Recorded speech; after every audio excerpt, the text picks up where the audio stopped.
തെന്നിന്ത്യൻ സിനിമയിലെ കിരീടം വെക്കാത്ത ലേഡി സൂപ്പർ സ്റ്റാർ അതാണ് സിനിമാ പ്രേമികളുടെ സ്വന്തം ഉർവശി.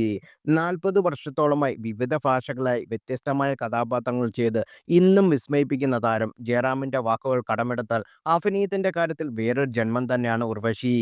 നടിയുടെ പ്രതിഭയെ അതിരിട്ട് സ്നേഹിക്കുന്നവർ പോലും മനോജ് കെ ജയനുമായുള്ള വിവാഹമോചന കേസ് നടക്കുന്ന സമയത്ത് ഉർവശിയാണ് ഏറ്റവും കൂടുതൽ വിമർശിച്ചതും പരിഹസിച്ചതും. എന്നാൽ തൻ്റെ ഭാഗം ന്യായീകരിക്കാനുള്ള ശ്രമങ്ങളൊന്നും താരം നടത്തിയിരുന്നുമില്ല.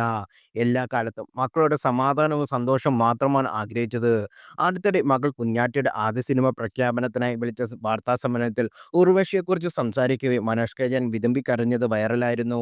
ആദ്യമായിട്ടാണ് മുൻ ഭാര്യയെക്കുറിച്ച് സംസാരിക്കുമ്പോൾ അത്തരത്തിൽ ഒരു പ്രവൃത്തി നടൻ്റെ ഭാഗത്ത് നിന്ന് ഉണ്ടായത്. മകൾ മുതിർന്ന ശേഷം അമ്മയ്ക്കൊപ്പം ചിലവഴിക്കാൻ ധാരാളം അവസരങ്ങൾ കുഞ്ഞാറ്റയ്ക്ക് മനോജ് കെ ജയൻ തന്നെ ഒരുക്കി കൊടുത്തിട്ടുണ്ട്. അമ്മയും മകളും ഒരുമിച്ചുള്ള പോസ്റ്റുകൾ സ്നേഹം അറിയിച്ചും മനോജ് എത്താറുണ്ട്. പഴയതെല്ലാം മറന്ന് ഉർവശിയും മനോജും നല്ല സുഹൃത്തുക്കളായി മാറിയുവെങ്കിൽ അവരുടെ മക്കളും അതേ ഒരു ആശ്വാസമായി എന്ന തരത്തിൽ പ്രേക്ഷകരിൽ നിന്ന് പ്രതികരണങ്ങൾ വരാറുണ്ട്. എന്നാൽ സൗഹൃദം നിലനിർത്താൻ എന്നതിനോട് യോജിപ്പില്ലെന്നാണ് വർഷങ്ങൾക്ക് മുമ്പ് തന്നെ ഉർവശി വ്യക്തമാക്കിയിട്ടുള്ളത്. നമ്മളെ നിരന്തരം മാനസികമായി പീഡിപ്പിച്ചുകൊണ്ടിരിക്കുന്ന ഒരാളെ എങ്ങനെയാണ് സുഹൃത്തായി കാണാൻ പറ്റും? സൗഹൃദം എന്ന വാക്കിൻ്റെ അർത്ഥം നമുക്കൊരു ആശ്വാസവും സമാധാനമൊക്കെ തരുന്ന ആൾ എന്നല്ലേ? അവിടെയല്ലേ സൗഹൃദം ഉണ്ടാകുന്നത്?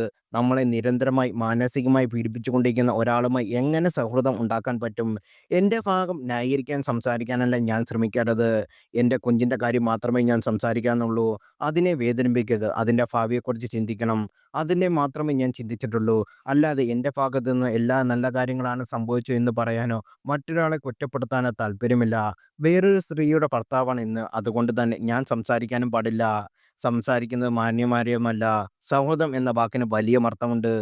എനിക്ക് പരിചയമുള്ള ഒരുപാട് പേർ സൗഹൃദത്തിൽ മുന്നോട്ട് പോകുന്നുണ്ട്. പല കാരണം കൊണ്ടും ഡിവോഴ്സ് ആയവരാണ് അവർ. പക്ഷേ ഞങ്ങളുടെ കാര്യത്തിൽ അങ്ങനെ ഒരു അവസരം പോലും ഇന്നൊരു മുമ്പൊരു അഭിമുഖത്തിൽ ഉർവശി പറഞ്ഞത്.